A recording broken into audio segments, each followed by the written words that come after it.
नमस्कार, हेलो प्यारे बच्चों। आज हम एनसीईआरटी कक्षा 10 का जो पाठ संख्या 15 है, इसके बारे में चर्चा करने जा रहे हैं। पाठ संख्या 15 का नाम है हमारा पर्यावरण।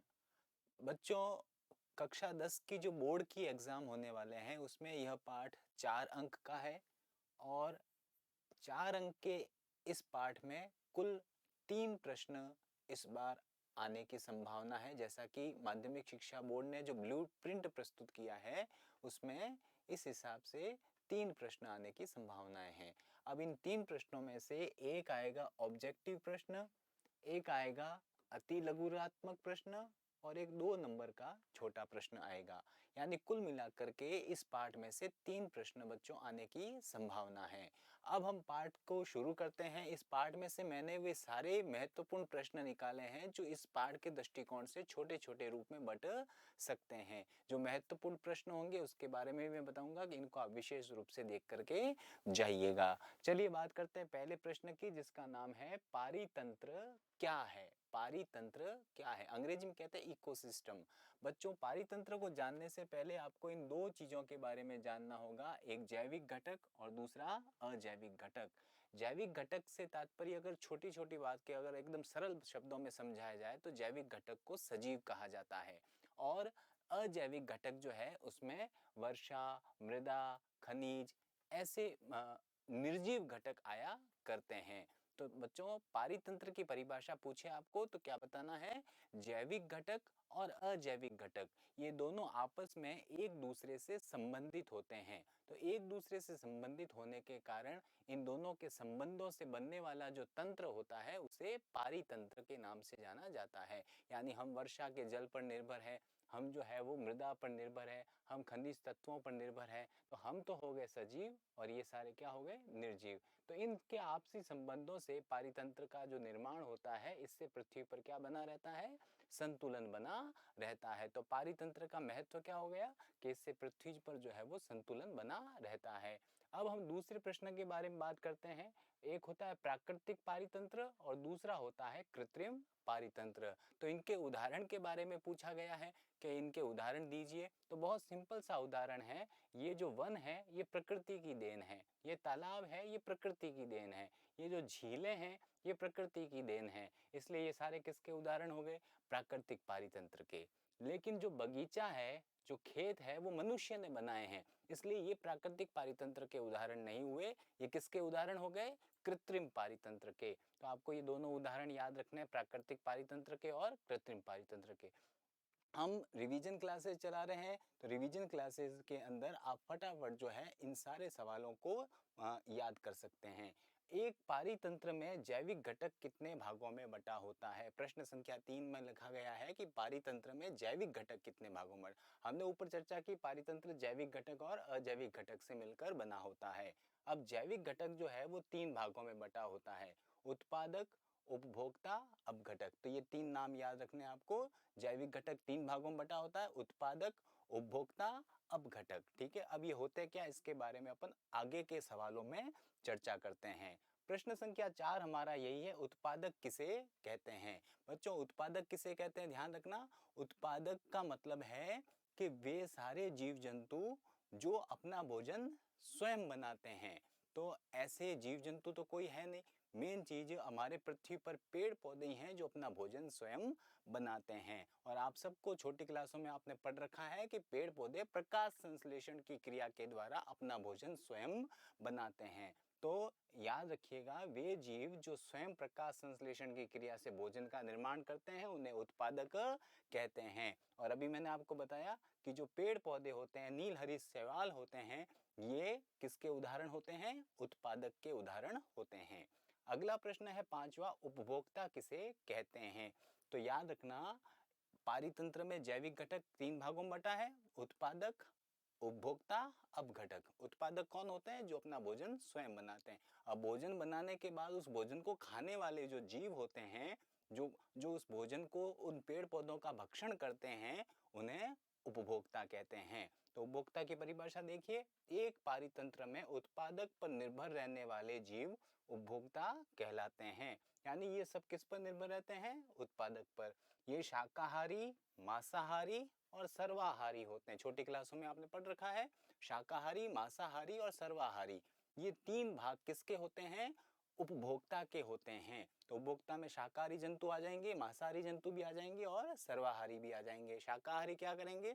शाकाहारी पेड़ पौधों को सीधा खाएंगे। मांसाहारी क्या करेंगे? शाकाहारी जंतुओं को खाएंगे।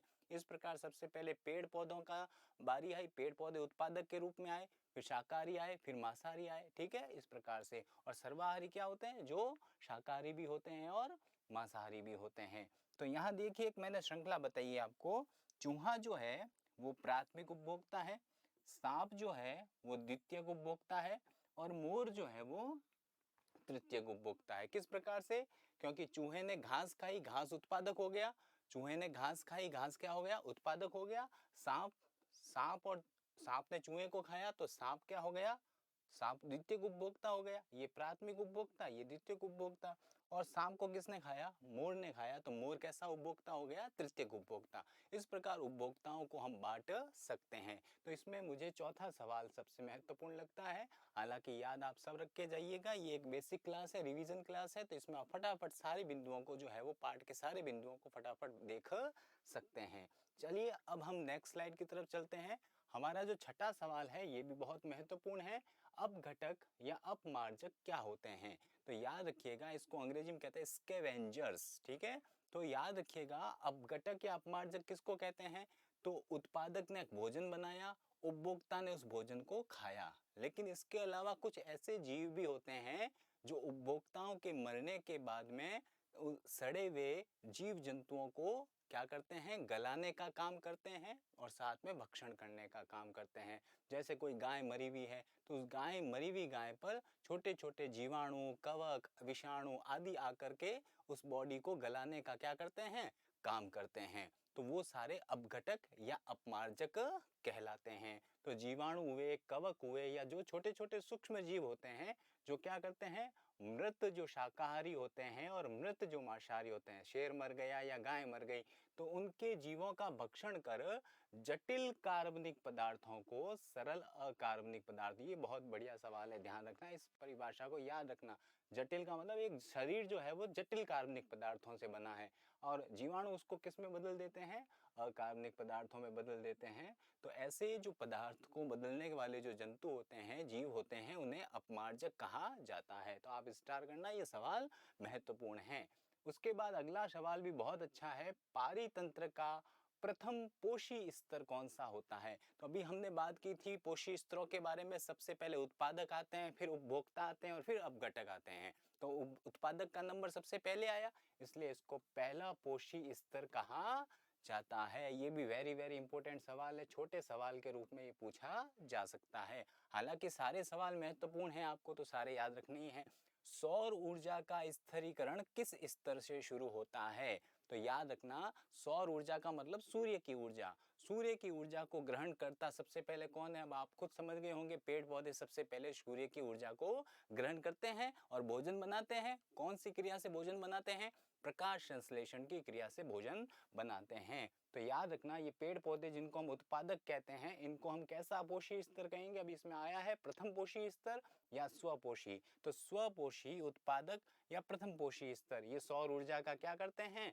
स्थिरीकरण करते हैं, यानी कि सूर्य की ऊर्जा को ग्रहण करते हैं और उसके बाद रासायनिक ऊर्जा का निर्माण करते हैं। उसके बाद नवा सवाल देखिए, किसी निकाय में ऊर्जा का प्रवाह सदैव किस प्रकार का होता है? तो याद रखना, ऊर्जा का प्रवाह हमेशा एक दिशा में होता है। ये दोनों महत्वपूर्ण प्रश्न है बच्चों, याद रखना। ऊर्जा का प्रवाह हमेशा कैसे होता है? सबसे पहले सूर्य से ऊर्जा किसने ग्रहण की? उत्पादक ने। फिर वो ऊर्जा कहाँ गई? वो उपभोक्ता की तरफ गई। उपभोक्ता से वो ऊर्जा अपघटक की तरफ गई। तो याद रखना, पीछे नहीं जा सकती ऊर्जा, वापस सदैव आगे जाती है। इसलिए ऊर्जा का प्रवाह सदैव एक दिशीय होता है, एक दिशा की तरफ होता है, ठीक है।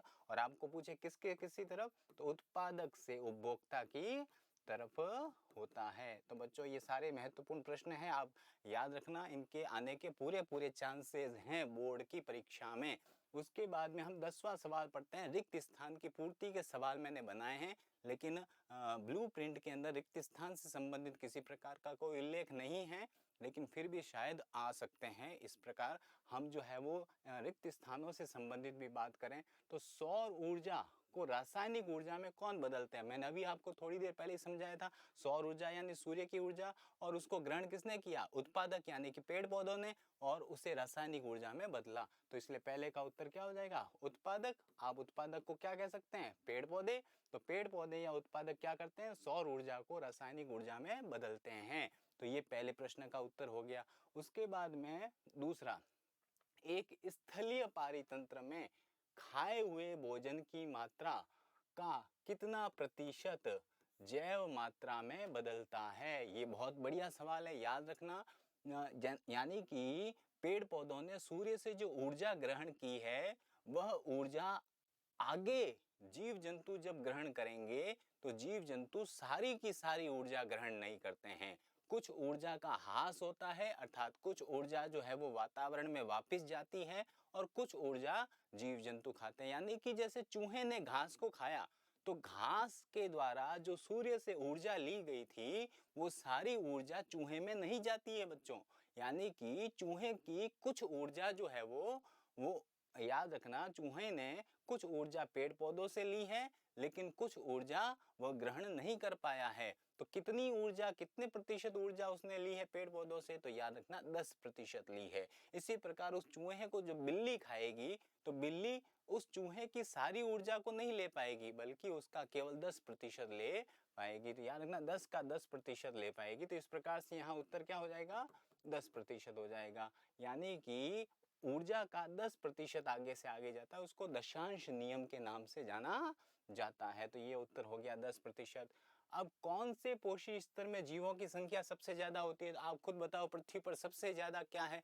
तो याद रखना, पृथ्वी पर जो भूमि पर पेड़ पौधे या उत्पादक की संख्या अभी वर्तमान में सबसे ज्यादा है। तो याद रखना, उत्पादक या पेड़ पौधे कौन सा पोषी स्तर होते हैं? निचले पोषी स्तर होते हैं। तो निचले पोषी स्तर में जीवों की संख्या सबसे ज्यादा होती है, यानी वन या जंगल में जीवों की संख्या सबसे ज्यादा होती है। अलग अलग आहार श्रृंखलाओं की लंबाई में, अलग अलग आहार श्रृंखलाओं की लंबाई में कैसा अंतर पाया जाता है? तो अलग अलग आहार श्रृंखलाओं में अलग अलग अंतर पाया जाएगा। कोई आहार श्रृंखला छोटी होती है तो कोई आहार श्रृंखला बड़ी होती है। जैसे एक आहार श्रृंखला मैंने बना दी कि घास है, घास को किसने खाया? चूहे को। चूहे को किसने खाया? बिल्ली ने। और बिल्ली को कुत्ते ने खाया। उसके बाद कुत्ते को आगे किसने खाया? जो भी जाने। ठीक है, तो एक तो श्रृंखला ये हो गई, और इसी को मैं छोटा भी कर सकता था। और तो कहने का मतलब है, एक घास को जरूर थोड़ी चूहा ही खाएगा, घास को टिड्डा भी खा सकता है, और टिड्डा खाने के बाद में उस टिड्डे को जरूरी थोड़ी है कि बिल्ली खाएगी, तो उस टिड्डे को और कोई दूसरा जानवर खा सकता है। इस प्रकार एक उत्पादक से अनेक प्रकार की आहार श्रृंखलाओं का निर्माण हो सकता है, और सारी आहार श्रृंखला एक जैसी लंबी नहीं हो सकती है बच्चों। तो इसलिए ये याद रखना, इनमें अंतर पाया जाता है। तो ये भी बहुत अच्छे सवाल है, याद रखना, आप इनको जरूर समझना। ऊर्जा स्थानांतरण का दशांश नियम क्या है? ये भी वेरी वेरी इंपॉर्टेंट सवाल है, याद रखना, और इसको हमने अभी थोड़ी देर पहले ही चर्चा कर ली है। बच्चों याद रखना, ऊर्जा कभी भी उत्पन्न नहीं की जा सकती है और ऊर्जा न ही नष्ट की जा सकती है। हमारी पृथ्वी पर ऊर्जा का सबसे बड़ा स्रोत कौन सा है? सूर्य है। तो सूर्य से ऊर्जा आती है, सूर्य से ऊर्जा आती है और पेड़ पौधों या उत्पादक के द्वारा ग्रहण की जाती है, और ग्रहण करने के बाद में वह ऊर्जा आगे अन्य जीवों में ट्रांसफर हो जाती है। तो ट्रांसफर को क्या कहते हैं? स्थानांतरण कहते हैं। और याद रखना, सारी की सारी ऊर्जा स्थानांतरित नहीं होती है। पहले वाले जीव में जितनी ऊर्जा है उसका 10% ऊर्जा आगे वाले जीव में ट्रांसफर होती है। इस प्रकार से याद रखना, सारी ऊर्जा आगे पूरी की पूरी ट्रांसफर नहीं होती। इसको कौन सा नियम कहते हैं? दशांश नियम कहते हैं। और बाकी की सारी ऊर्जा जो है वो वातावरण में वापस फैल जाती है। तो ये दशांश नियम कहलाता है। उसके बाद अगला सवाल है जैव आवर्धन क्या होता है। ये भी वेरी वेरी इंपॉर्टेंट सवाल है, याद रखना। सारे सवाल परीक्षा की दृष्टि से अति महत्वपूर्ण ही लिए गए हैं, इसलिए आपको अब किताब के अंदर से कुछ भी पढ़ने की आवश्यकता नहीं है। आपने इन सवालों को देखा, ये पार्ट आपका क्लियर हो जाएगा। उसके बाद जैव आवर्धन की बात करें तो साथियों, आज के समय में किसान लोग जो है वो फसलों की पैदावार को बढ़ाने के लिए नित नए आयाम, नए तरीके इजाद कर रहे हैं। इसमें आपने देखा होगा कि हम अक्सर अपने खेतों में जो है वो कीटनाशी और पीड़कनाशी का प्रयोग करते हैं। कीटनाशी और पीड़कनाशी जो होते हैं वो हमारे फसल के ऊपर बैठने वाले कीड़ों मकोड़ों को नष्ट करता है और फसल की सुरक्षा करने में सहायता करता है। लेकिन जब फसल काट ली जाती है तो उन कीटनाशियों, उन पीड़कनाशियों में जो भयंकर केमिकल होते हैं, जो रसायन होते हैं, वो चिपके हुए रह जाते हैं। और जब मनुष्य इस केमिकल का क्या करता है, प्रयोग करता है, तो यानी कि इस फसल को जब खाता है तो ऐसी स्थिति में वो केमिकल भी शरीर में चले जाते हैं। ऐसी स्थिति में याद रखना, मनुष्य में भयंकर कैंसर जैसी बीमारियों के उत्पन्न होने की संभावना भी रहती है। इसलिए फलों सब्जियों को धोने की नसीहत इसीलिए दी जाती है ताकि हम जो है इस केमिकल से बच सकें। तो जैव आवर्धन क्या होता है इसके बारे में देखते हैं बच्चों। विभिन्न फसलों को रोगों से बचाने हेतु किसान पीड़कनाशी का छिड़काव करते हैं।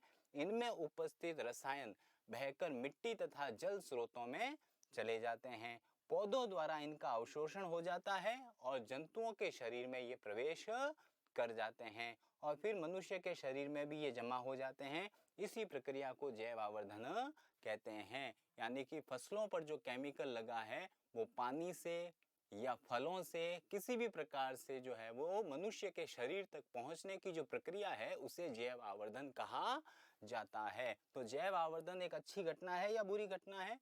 ये अच्छी घटना नहीं है। उसके बाद में अब हम अपने पर्यावरण नामक पाठ के जो 13वां प्रश्न है उसके ऊपर चर्चा करते हैं। ओजोन, ओजोन का निर्माण किस प्रकार होता है बच्चों। ओजोन एक आपने नाम सुना ही होगा ओजोन गैस का। ओजोन मंडल में पाई जाती है जिसका सूत्र होता है O3। ओजोन का सूत्र क्या होता है?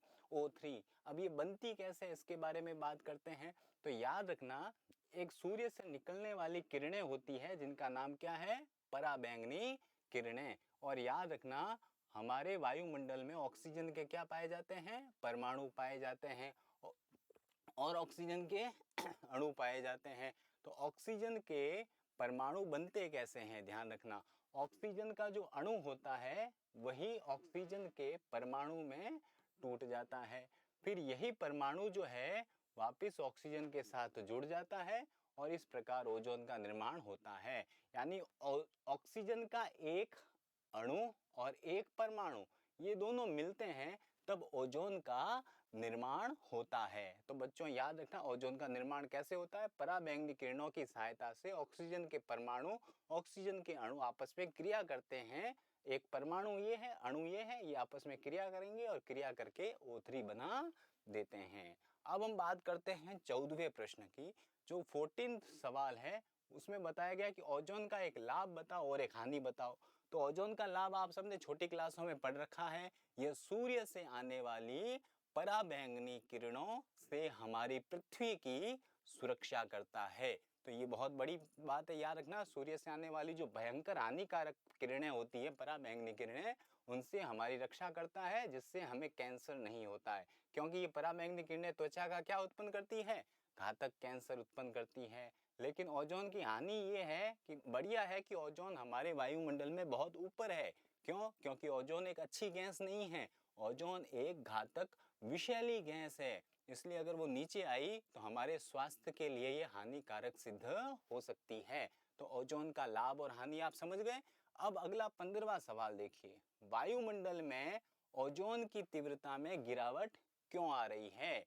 तो याद रखना, एक पदार्थ है जिसका हम बहुत धड़ल्ले से उपयोग करते जा रहे हैं, CFC। CFC का मतलब है क्लोरोफ्लोरोकार्बन। ये इतना भी पूछा जा सकता है, ओजोन की तीव्रता को घटाने वाले पदार्थ का क्या नाम है? CFC, chlorofluorocarbon. इसका अत्यधिक प्रयोग करने से ओजोन परत में क्या होता जा रहा है, छेद होता जा रहा है। तो याद रखना CFC का प्रयोग अपन कहाँ करते हैं, रेफ्रिजरेटर अग्निशमन यंत्र में। हालांकि सरकार ने गाइडलाइन जारी कर रखी है कि आप फ्रिज और अग्निशमन यंत्र आदि में, AC में ऐसे तकनीकी का प्रयोग करो कि जिससे CFC का प्रयोग ना हो उसमें। तो CFC वाली अगर चीज़ें हम यूज़ करेंगे तो ओजोन में छेद होना तय है। इसलिए फ्रिज है, अग्निशमन यंत्र है, AC एयर कंडीशनर है, इनमें आप ऐसे फ्रिज AC प्रयोग में लीजिए जिसमें CFC ना हो। तो ये याद रखना, ये भी सवाल वेरी वेरी इंपॉर्टेंट है। उसके बाद UNEP संयुक्त राष्ट्रीय पर्यावरण कार्यक्रम के तहत CFC उत्पादन को किस स्तर पर सीमित रखना चाहिए। तो 1986 में उन्होंने एक कैटेगरी बनाई थी, उस कैटेगरी के आधार पर सीमित रखने की बात की गई है। ये कोई इतना महत्वपूर्ण सवाल नहीं है। 70वां सवाल बहुत अच्छा है, जैव निम्नीकरणीय पदार्थ किसे कहते हैं। इसके ऊपर बोर्ड में सवाल भी आया हुआ है।